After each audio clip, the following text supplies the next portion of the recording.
دوی له تانه پوښتنه کوي چې په هغه ورځ به دغه غرونه چیرته لاړ شي.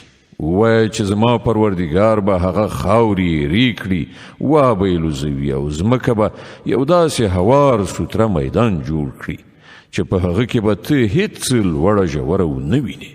په هغه ورځ به ټول خلک د آواز کوونکي په بلنه سم سیخ راشي، یو بڅری کوږوالی به ونشي ښودلی او غږونه به د رحمان خدای په وړاندې خپ شي.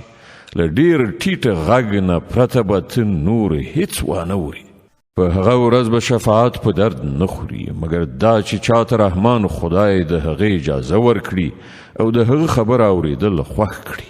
الله د خلکو په وړاندې وروسته ټول حال باندې پوهیږي او نورو ته د الله په ارتباط پوره معلومات نشته. د خلکو سرونه به د هغه تل تر تله ژوندي د کائناتو مدبر په وړاندې ټیټ شي. نامراده به وي په هغه وخت کې چا چې د ظلم د ګناه پیټه یې راخیستی وي او هغه چاته به د څه ظلم او حق ضایع کېدو خطر نه وي چې ښه عمل وکړي او د دې ترڅنګ هغه مؤمن هم وي.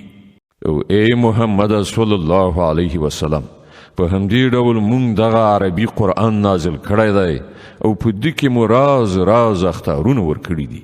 ښایي چې دوی له انحراف نه ځان وژغوري یا د ده په برکت په دوی کې د متوجه کېدو څه نښانې پیدا شي. نو پورته او لوړه دی حقیقي باچا او ګوره د قرآن په لوستلو کې تلوار مه کوه تر څو پورې چې تا ته د هغه بشپړه وحی نه وي رسول شوي او دعا وکړه چې ای پروردګاره ما ته لا زیات علم راکړه. مونږ له دې نه مخکې آدم علیه السلام ته یو حکم کړی و خو هغه هیر کړ او مونږ په هغه کې تصمیم ونه مینده. یاد کړه هغه وخت چې مونږ پرښتو ته ویلي و چې آدم ته سجده وکړئ. هغو ټولو خو سجده وکړه مګر یو ابلیس و چې انکار یې وکړ. په دې سره مونږ آدم علیه السلام ته وویل چې ګوره دا ستا او ستا د میرمنې دښمن دی، داسې نشي چې دی تاسې له جنته وباسي او تاسې په غم او بدبختۍ اخته شئ. دلته خو تاسې ته دا هوساینه شته چې نه وږي بېوزلي اوسېږئ نه مو تند او تودوخه ربړوي. خو شیطان هغه تیر ویست، ورته یې وویل ای آدمه تا ته هغه ونه دروښیم چې په هغې سره تل تر تله ژوند او نه ختمېدونکی سلطنت په لاس درځي. په پای کې دواړو میړه میرمنې د هغې ونې میوه وخوړله.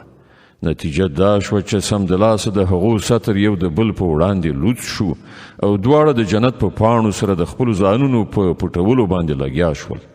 آدم علیه السلام د خپل رب نافرماني وکړه او له سمې لارې نه واوښت. بیا د هغه رب هغه غوره کړ او د هغه توبه یې قبوله کړه او هغه ته یې لارښوونه وکړه. الله فرمایل تاسې دواړه یعنې آدم علیه السلام او بیبي حوا له دې ځایه یعنې جنت څخه کوز شئ. تاسې به یو د بل دښمنان یاست.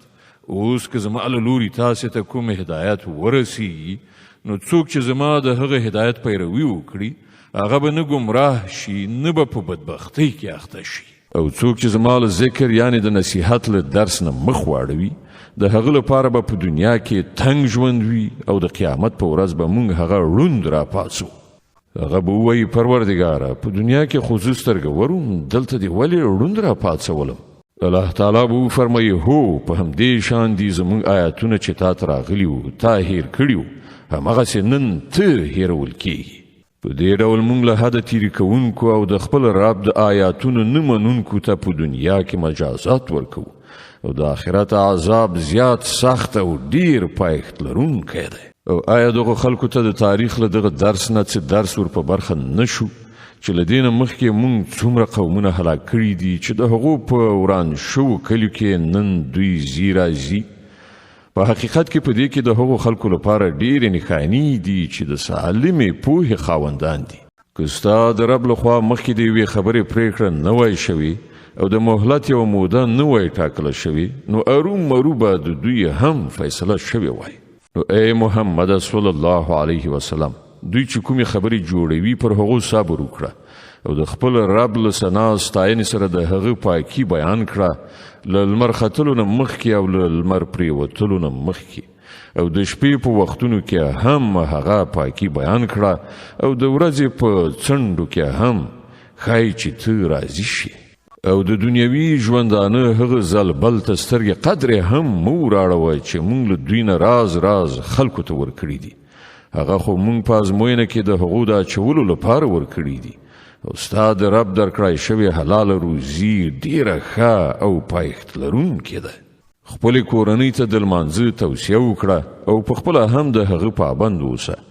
موږ له تا نه کومه روزي نه غواړو، روزي خو موږ تا ته درکوو او د عاقبت ښېګڼه د پرهیزګارۍ لپاره ده. هغوی وایي چې دغه سړی د خپل رب له لوري نه کومه نښانه یعنې معجزه ولې نه راوړي؟ آیا دوی ته د مخکنیو صحیفو ټولې ښوونې په څرګند ډول بیان شوې نه دي راغلي؟ که موږ د هغه له راتګ نه مخکې دوی په کوم عذاب سره هلاک کړي وای، نو بیا به هم دوی ویل چې ای زموږ پروردګاره، تا موږ ته کوم پیغمبر ولې راونه لیږه چې موږ له ذلیل کېدو او رسوا کېدو نه مخکې ستا د آیتونو پیروي غوره کړې وای. ای محمد صلی الله علیه وسلم، دوی ته ووایه هر یو د چارې عاقبت ته سترګې په لاره دی. نو اوس منتظر اوسئ، ډیر ژر به در معلومه شي چې څوک په سمه لاره تلونکي دي او څوک د هدایت موندونکي دي. الله ستر رښتیا ویونکی دی.